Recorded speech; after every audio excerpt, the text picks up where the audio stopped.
Hello everyone, welcome to the Gulbarga mirror and Deccan digest. जिस तरह आपको पता है कि आज गुलबर्गा में students convention, grand student convention एक सक्सेसफुल कंप्लीट हो चुका है। उसके बाद हमारे साथ जो यहाँ पर गुलबर्गा में आए हुए मेहमान हैं सफ़ूरा ज़रगार, जो वहाँ के JNU के जामिया मिलिया इस्लामिया के स्टूडेंट भी हैं। तो पहले तो हम हमारे यहाँ पे सिटी में गुलबर्गा शहर को आने पे आपका वेलकम करते हैं। Thank you so much. Hospitality जो यहाँ के लोगों ने हमें दिखाई है, मैनेजमेंट, मैं उसको सलाम करती हूँ। मैं ऑन रिकॉर्ड ये बात कहना चाहूँगी कि हम जामे में 36 डेज से प्रोटेस्ट कर रहे हैं, बट इस तरह का मैनेजमेंट इतना स्मूथ और इतना, मैं कहूँगी जो दिल से किया गया था मैनेजमेंट, उसको मेरा इनकलाबी सलाम। जी, बहुत शुक्रिया। ये हमारी UIB टीम को जाता है कंप्लीट क्रेडिट। तो अभी वापस जामिया पे आते हैं। तो इन आपने स्पीच में बहुत सारे ऐसे चीज़ें बताई हैं और वक्त की कमी रहते हुए आप बहुत सारी चीज़ें छोड़ी हैं। तो जामिया में जिस तरीके से स्टूडेंट्स पे बर्बरियत हुई है उसका बहुत सारे मीडिया चैनल पे ये बताया जाता है कि वो सबसे पहले स्टूडेंट्स ने शुरू किया पथराव करते हुए। तो आपके इस पर क्या हकीकत पता? वीडियोस ऐसे बहुत सारे सामने आ चुके हैं जिसमें पुलिस दिख रही है बराबर पथराव करते हुए, और मैंने पूरी बात मैं नहीं बता पाई 13th को, जब एक स्टूडेंट का हाथ फट गया था टीयर गैस शेल हटाते हुए। तो उस टाइम पे जब कुछ स्टूडेंट्स ने उनको लिया हॉस्पिटल, तो गेट नंबर 4 में उनके पीछे पुलिस घुस जाती है। और जब वहाँ पे कुछ जो 10-12 बच्चे, क्योंकि वहाँ पर हमारा एक जामिया का ही अंसारी हेल्थ सेंटर है बेसिक ट्रीटमेंट के लिए, तो उनको इमीडिएटली इमरजेंसी के तहत वहाँ लेके जा रहे थे। और भी काफ़ी इंजर्ड स्टूडेंट्स, जैसे कि मैंने बताया एक लड़की का सर फट गया था, और भी इंजर्ड स्टूडेंट्स हैं। जब उनको वहाँ लेके जाते हैं तो वहाँ पर वीडियोज़ वायरल हो गई हैं, वो जिसमें दिख रहा है कि हमारे गेट नंबर 4 में घुस के बैंक के सामने जहाँ पे गाड़ियाँ भागती, वहाँ पे पुलिस वालों ने किस तरह से लाठीचार्ज किया है गाड़ियों के बीच में घुस घुस के स्टूडेंट्स पे। और वहाँ कितने स्टूडेंट्स के हाथ टूटे हैं, टांगे टूटी हैं, पाँव टूटे हैं। उसके बाद भी अगर ये कहा जाता है कि हमने पत्थर मारे, हम तो उस टाइम पे एकदम, जब हम लोगों पे पथराव हुआ, हम लोग पे लाठीचार्ज हुआ, तो एकदम डिस्पर्स हो गए। We could not understand. There were people. So I am from Kashmir. I know what is a tear gas shell. लोगों को पता ही नहीं था कि वो टीयर गैस शेल क्या होता है। वो जैसे ही वो शेल आके गिरता था ना, तो people use to come close to it and ये क्या है, what is this, what is this. उतनी देर में उन्हें पता ही नहीं चलता था कि वो फट जाता था एंड पूरा उसमें से जो ट्यूब में से टीयर गैस निकलता था, एंड उसके बाद तो सब ब्लैंक। सो इस तरह का एटमॉस्फेयर था that people did not even, I was standing in the middle of the road, यहाँ पे पुलिस बैरिकेड था, यहाँ पे क्राउड था, एंड हम लोग देख रहे थे कि क्या हो रहा है। I was trying to remove the students who were near the tear gas, मैं उनको हटा रही थी। तो suddenly, मतलब I was in that moment and I could see, like I could remember Kashmir. It was a crackdown. जिस तरह से हम लोगों के साथ वहाँ होता है, आज उस तरह से जामिया में हो रहा था। और ये देखने की बात थी, एक वॉर जोन बना दिया गया था, इस तरफ पुलिस, इस तरफ स्टूडेंट्स, एक वॉर जोन बना दिया गया था। लगातार स्टूडेंट्स आगे आने की कोशिश कर रहे थे, नारेबाजी कर रहे थे। जैसे ही वो आगे आते थे, पुलिस स्टूडेंट्स के बीच में टीयर गैस शेल्स फायर कर रही थी। इस तरीके से आपने अभी जामिया से थोड़ा हटते हुए आपने बताया कि आप कश्मीर से हैं और कश्मीर में आपके लिए टीयर गैस नया नहीं है। तो कश्मीर के आज जो अभी भी लॉकडाउन कश्मीर है, तो आपने आपके पेरेंट्स से लास्ट कब बात की? My father basically is in Jammu, उनकी जम्मू पोस्टिंग होती है तो वो जम्मू में होते हैं, उनसे तो बात हो जाती है। बट जो हमारे रिलेटिव्स जो किश्तवाड़ में थे, बराबर 1 महीना जब फ़ोन भी बिल्कुल बंद था, और एक दिन हम सुबह उठते हैं, कुछ मूवमेंट का तो न्यूज़ आ ही रहा था, but that is very natural for us, it keeps coming every day, right.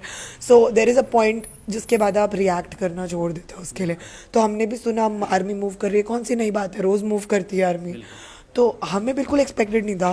And suddenly morning में, so we have a habit, so I will call my mother and father in the morning, and so my husband, he was sitting with me and he called his mother, my mother-in-law, and suddenly the phone is off. And I'm also sitting there and the phone is off. So that pit in your stomach that forms when you realize कि oh my God, उनके communication बंद कर दिए गए हैं। TV media बहुत कटेल, बहुत क्या नील कर दिया था। बिल्कुल कश्मीर का मीडिया बिल्कुल ख़त्म है इस टाइम पे, कुछ वो रिपोर्ट नहीं कर पा रहे, इतना क्लैम डाउन है। तो suddenly we had no way of reaching out to them, knowing what is happening there, and we know what happens there. Army cordon off कर देती है, क्रैकडाउन होता है, औरतों और मर्दों को अलग अलग कर दिया जाता है, और उसके बाद हमें उसकी डिटेल में भी जा सकती हूँ कि क्या क्या होता है कश्मीर में. We know what has happened in Kuran Poshpara.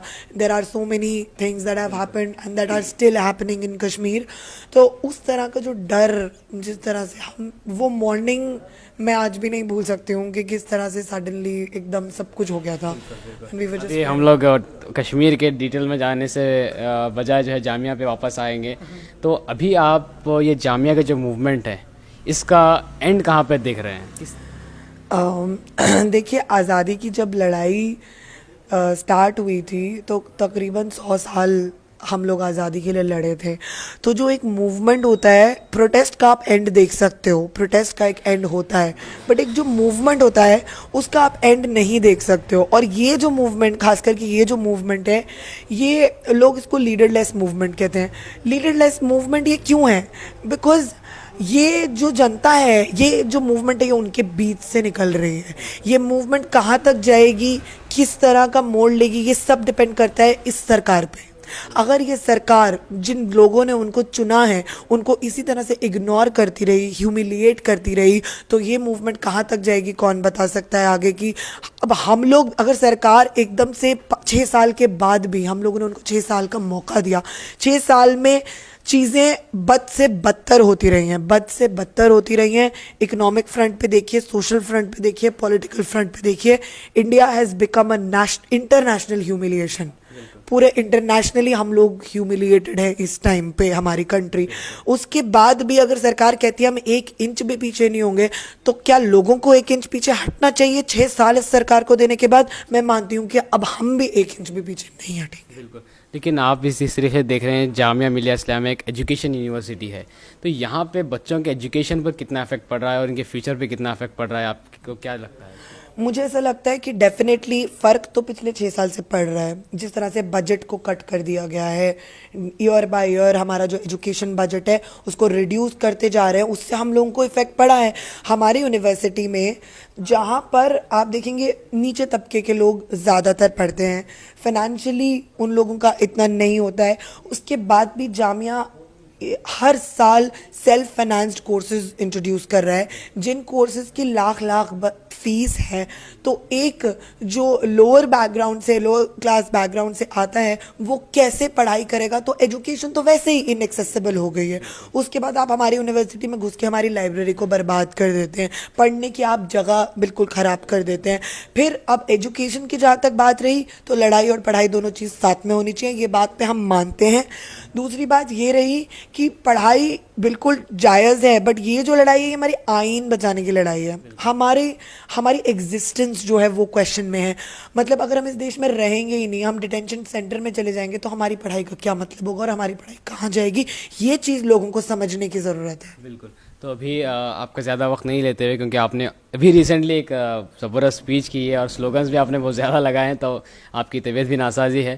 तो फाइनली आप हमारी गुलबर्गा की आवाम को और ओवरऑल इंडिया को जामिया की तरफ से क्या मैसेज देना चाहेंगे? जामिया की तरफ से हम ये मैसेज देना चाहते हैं कि ये मूवमेंट जो शुरू हो चुका है, ये रुकना नहीं चाहिए. सब लोगों को इस मूवमेंट में शामिल होना चाहिए.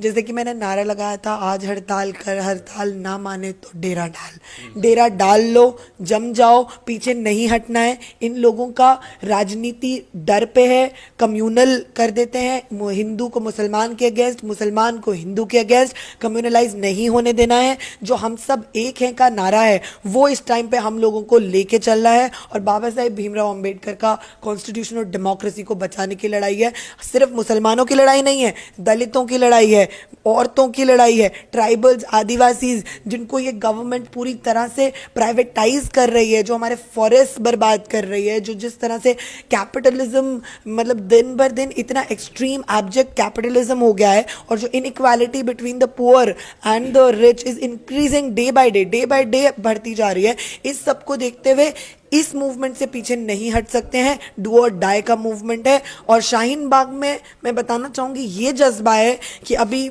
हाई कोर्ट की जजमेंट आई थी कि पुलिस को पावर दे दी गई कि आप उनको हटा सकते हैं. अगर आप उनको बोल देंगे ना, वो बर्दाश्त नहीं कर पाएंगे ये बात सुनना। मतलब वो लोग का मानना है कि हमें मार दो, काट दो, हम नहीं हिलेंगे। और वहाँ पे औरतें हैं, बूढ़े हैं और बच्चे हैं। वो औरतें अपने बच्चों को भी लेके बैठी हैं। एक माँ अगर अपनी औलाद की बलि देने के लिए तैयार है तो आप समझ सकते हैं कि मूवमेंट कहाँ जा रहा है। बिल्कुल। अभी आखिरी सवाल था, लेकिन एक जैसे अपने शाहीन बाग की बात की है, दिल्ली पुलिस ने भी ट्वीट करके बताया है कि वहाँ से ट्रैफिक का प्रॉब्लम आ रहा है बहुत सारा, तो आप वहाँ से हट जाएं। तो अभी 26 जनवरी भी आ रहा है जहाँ पे हमारे प्रिय प्रधानमंत्री जी को स्पीच भी देना है, तो इस इशू को देखते हुए क्या फिर शाहीन बाग में पुलिस फिर से कुछ ना कुछ एक्शन ले सकती है? देखिए, शाहीन बाग की औरतों की एक बहुत सिंपल सी डिमांड है कि नरेंद्र मोदी जी आए और उनको एड्रेस करें। बट इतना भी अगर वो लोग वो नहीं कर पा रहे, मतलब वो उन औरतों को एक्नॉलेज ही नहीं करते और फिर वो रहनुमा बनते हैं मुसलमान औरतों के, राइट। तो ये एक बहुत मतलब सोचने की बात है कि जिन औरतों को आप सेव करना चाहते थे, आज वो औरतें सड़क पे बैठी हैं, ट्रैफिक जाम हो रहा है। तो ये तो सरकार की भी प्रॉब्लम है ना, सिर्फ जनता की ही तो प्रॉब्लम नहीं है, उनको भी तो सॉल्व कराना है। एक बार भी कोई गवर्नमेंट रिप्रेजेंटेटिव उनसे डायलॉग करने, उनसे बात करने नहीं जा रहा है। इसका क्या मतलब है? It is an authoritarian regime. वो सिर्फ एक वन साइडेड सरकार चलाने जाते हैं। सरकार लोगों की होती है। और अगर आप मैंने बार बार ये बात कही है, अगर आप लोगों को एक्नॉलेज नहीं करेंगे तो आपकी सरकार को गिर जाना चाहिए। बिल्कुल। तो ये थे हमारे साथ सफ़ूरा ज़रकार, जो जामिया मिलिया इस्लामिया के स्टूडेंट हैं। तो मैं आपका कीमती वक्त देने पे बहुत शुक्रिया अदा करता हूँ दी गुलबर्गा मीरो डेक्कन डाइजेस्ट की तरफ से और हमारी पूरी टीम की तरफ से। Thank you for giving a precious time.